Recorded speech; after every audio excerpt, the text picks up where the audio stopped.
What's up, everybody? Brawadis NBA show. I'm your host, Brandon Brawadis. Free agency edition. I don't even know what to say. It hasn't even been 24 hours. It's been about 20 hours since free agency started.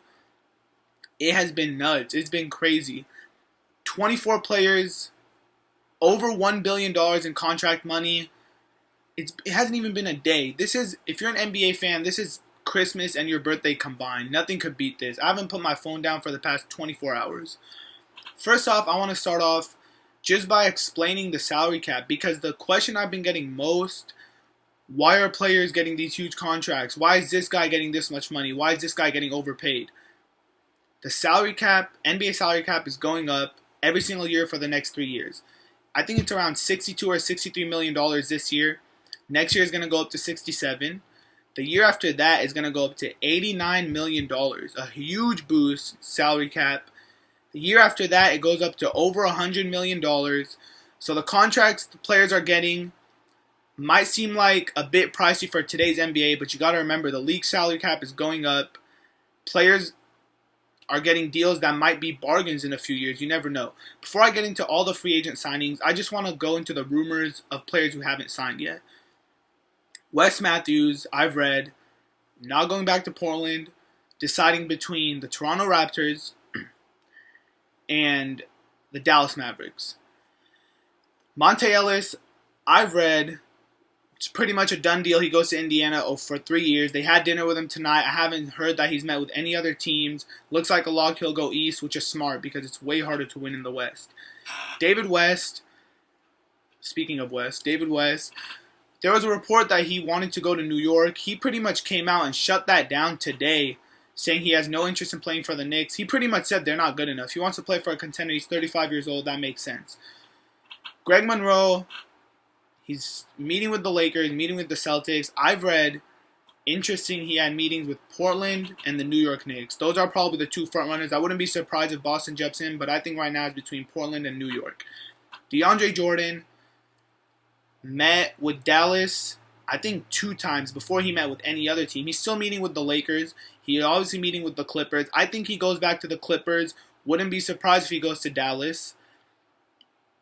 That one's tough to predict. I think it's between Dallas or the Clippers, but the Lakers do have an outside shot, pretty much because it looks like they've striked out on all the other free agents. LaMarcus Aldridge, the biggest name in the pool, biggest name that's going to switch teams. San Antonio Spurs, obvious frontrunners. They met with him today. Reports say that they left a big impression on him. Obviously, David Robinson, Tim Duncan, who would he pass the torch to? LaMarcus Aldridge. Everything sounds so appealing. Championship contender. That's appealing to him. I would not be surprised if he signed with the Spurs. I read that he ruled out the Los Angeles Lakers. Rumors, I don't know how much truth this have to them. Him and Kobe didn't gel in last night's team meeting. He also didn't like the basketball part of their presentation. I read that they tried to sell him too much on the tradition and history of the Lakers rather than what they're going to do to win next season. Also, the dark horse you got to watch in the LaMarcus Aldridge sweepstakes, the Phoenix Suns. Surprising everybody, including myself. I'm a Suns fan, as you see, with the jerseys. The Phoenix Suns are legitimate contenders in the LaMarcus Aldridge sweepstakes. I don't know how this happened. I'm not sure what to make of it, but ESPN, Yahoo Sports, they all report that they're up there with the Spurs. They met with him today for over 2 hours. They pitched him on the weather in Phoenix, the up-and-coming guards in Eric Bledsoe and Brandon Knight, the newly acquired center Tyson Chandler, and being the face of a franchise who has never won an NBA championship. They're pretty much selling him on, why win a championship in San Antonio, who's done it plenty of times, when you could come to Phoenix and bring the first NBA championship to this sports town. I'm not sure how far it'll go, but it appears that the Suns are in his top 2. Tomorrow, he's going to come out with just 3 teams. My guess, Spurs, Suns, and Rockets. Teams are going to be informed which 3 are in the running for LaMarcus, and then he'll make his decision from there. All right, now on to the signings. Excuse me, but I have to use this paper. Cavaliers re-signed Kevin Love, 5 years, $110 million, max money. And then they re-signed Tristan Thompson for 5 years, $80+ million. If he doesn't start, that's a ton of money to pay for a bench guy. But hey, if LeBron wants it, he's going to get it. They also re-signed Iman Shumpert, 4 years, $40 million. Now on to the Suns. They signed Brandon Knight, 5 years, $70 million. That's $14 million a year. Identical contract that they gave to Eric Bledsoe last year.